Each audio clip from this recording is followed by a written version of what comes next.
Oh, this is something interesting too. Someone sent me an article by Westward. Westward, I've heard, or rather, I've read previous articles about them.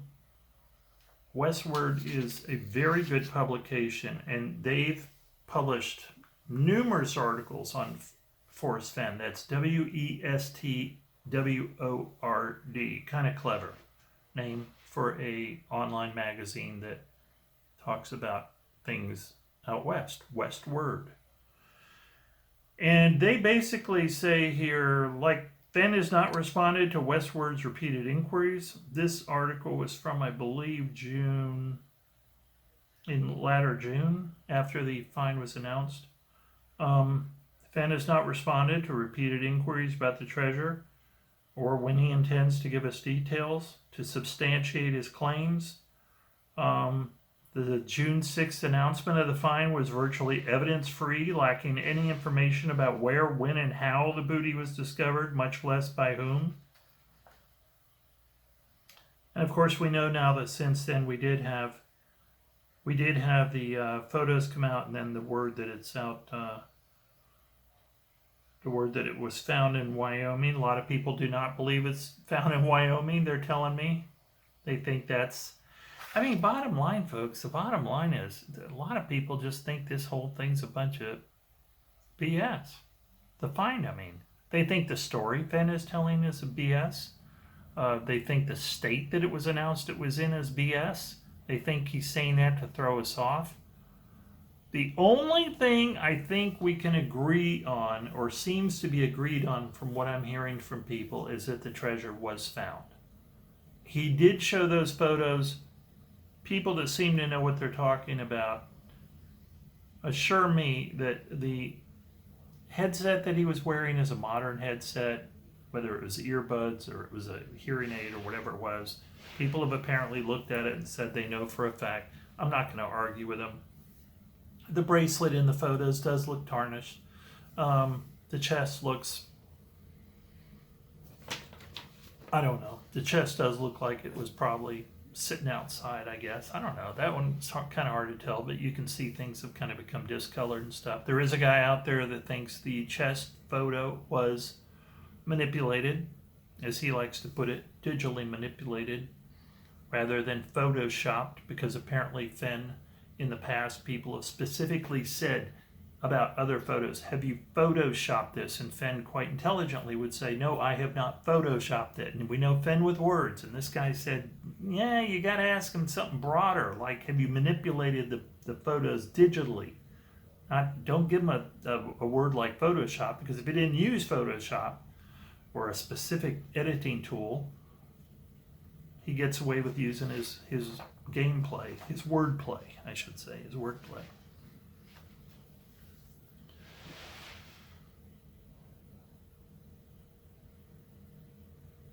I mean, this hunt, when you really, I was just reading here about the deaths of, they said 7 people. Some people get irritated if you say 7 because they say, you can't prove all 7. Okay, whatever. I think 4 has been the concrete number that everyone has agreed. At least 4 people were knowingly searching for the treasure hunt the treasure chest when they died.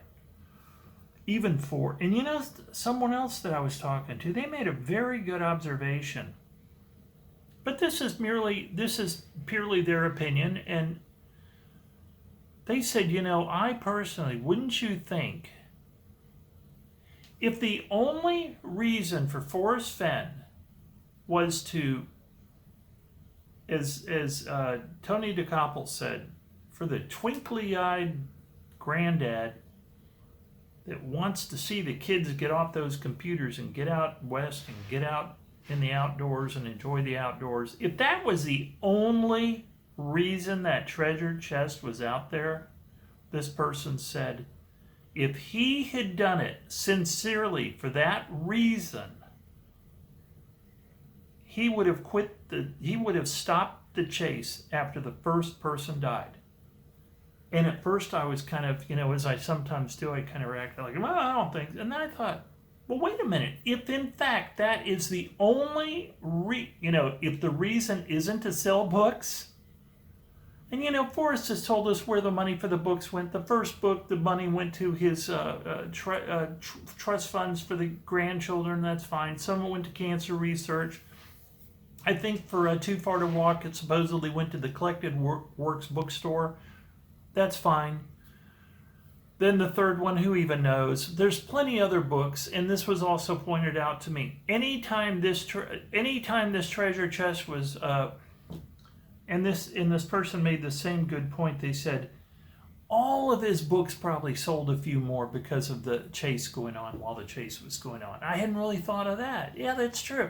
I mean, publicity is just publicity. Just his name being out there meant some people might just kind of look at Forrest Fenn and, oh, look at these books he wrote about this. And look, because Forrest Fenn has a lot of books out there, folks, that aren't about the treasure chest. In other words, it was this treasure chest chase has been essentially a big neon sign for Forrest Fenn for 10 years. Forrest Fenn is here. Forrest Fenn is here. What are you talking about? Who's this guy Forrest Fenn? Exactly. What's his treasure chase? Exactly. Oh, who is it? Oh, interesting guy. Kind of quirky. Kind of, oh, look, he wrote this book about San Lazaro. Oh, look, he wrote this book about this. Oh, he wrote a book about an artist. Oh, let's buy it. You know, it's been a big publicity. It's been a big sign. Why am I having such problems with this? It's been a big deal for Forrest Fenn for 10 years to have this chase going on. It has brought him a lot of notoriety. And as we know, as the famous entertainment expression goes, any publicity, even bad publicity, is better than no publicity. And so we have Forrest Fenn having this chase go on for years and years and years. But as this person pointed out, and it was very smart observation, if his only intention was to have kids and families get out there and enjoy the out of doors and kind of enjoy the adventure of treasure hunting and to kind of give back to the community, this guy's opinion was, you would think a normal person, after the first person died, where they knew it was because people were chasing the treasure chest, that he would have stopped the hunt. And the first time I heard that, I kind of blew it off. And then the more I thought about it, I went, yeah. I mean, a person dying over this is a hell of a lot more serious than just getting kids out there with their families to enjoy the great outdoors. And for people to have the thrill of looking for a treasure chest so Fenn can kind of disperse part of his largesse. I agree. It makes you think. So anyway,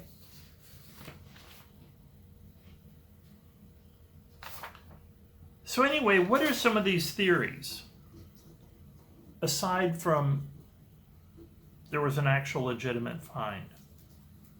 And as I go over these theories, these are totally hypothetical. They're hypothetical they're hypothetical to the extent that they're theories that people are kicking around. Obviously, we don't know because we don't know what's really going on.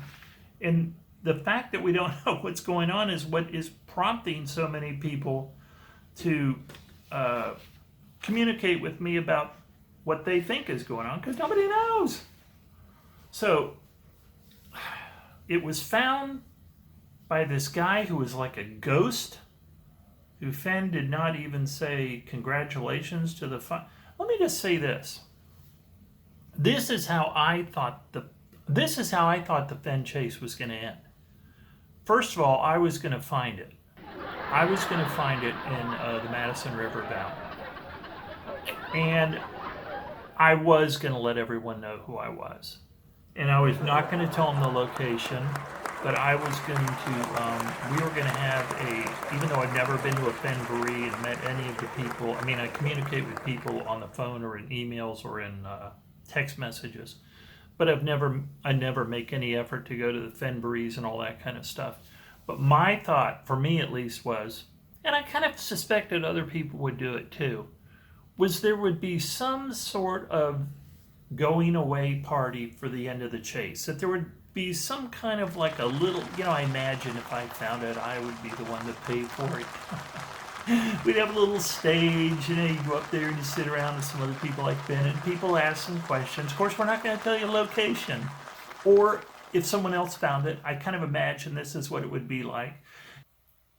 There would be an end to it. There would be closure without having to disclose anything. You don't have to disclose anything. I've discussed this with someone else. They said, no, Fenn would never do that because his lawyers are telling him to keep his mouth shut no matter what. He's not going to talk about anything. Absolutely nothing will he talk about.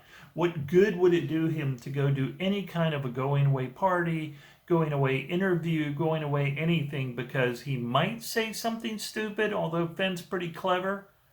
And I think we all know that at 90, the only problem I see with Fenn is that he has what a lot of people have as they get older, is hearing problems. And but not problems up here at all, which is admirable. I think Fenn could sit up there. I mean, he's so closed-mouthed anyway, right? In all the interviews, he's so cagey about everything. I suspect he could have given a going-away interview and a going-away party or whatever form it would have manifested in. I think he could have gotten away without giving any information about the finder. And this complete cutoff that has occurred at the end of this chase, I believe, is why a lot of people just feel like they're, they've kind of overrun the cliff. They were running on this chase looking for the treasure, and they're suddenly realized, oops, the cliff's 3 feet backwards, kind of like the Wile E. Coyote, and they keep waiting to drop. But nothing drops because there's nothing. That's a really weird example. I'm not sure why I use that, but you get the point I'm trying to make. Everyone's waiting for the other shoe to drop on this. I'm going to look up that expression and post it because I have no idea what that means either. What does that mean? Waiting for the other shoe to drop. Ooh, in a spooky sense, what if it meant waiting for the other footstep to occur? Wow, that would be weird, wouldn't it? You're like, I saw a movie just recently, and it was one of those things where the woman was awake and she heard someone suddenly in the hallway. That's got to be a creepy friggin' feeling. And she could hear the boom, boom of the footsteps coming. It's kind of a scary movie. And they don't make many good, but this was not bad. I just think, you hear that boom, boom, boom. And suddenly you go, why did they stop? Why did they stop walking? Why am I talking about this? I don't know. The other shoe to drop. We're waiting for the other shoe to drop. Okay, so let's get into it. These are things people have communicated with me about. These are simply ideas. They are hypotheticals about what is going on with the Forrest Fenn ending, with the end of the chase, with this just kind of like void that hit after the find occurred. It's not about who the guy is. We're not going to know that until someone investigates enough to find out, or until the guy tells us. It's not about that at all. It's ulterior endings that people have come up with, which pretty much all point to Fenn. They all pretty much make Fenn look like he's, the ending isn't quite what Fenn said. So we're going to look into those because I think they're all interesting, and who knows, it could turn out in the long run that one of them is correct.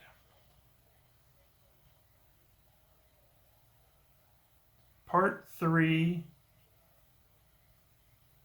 coming up.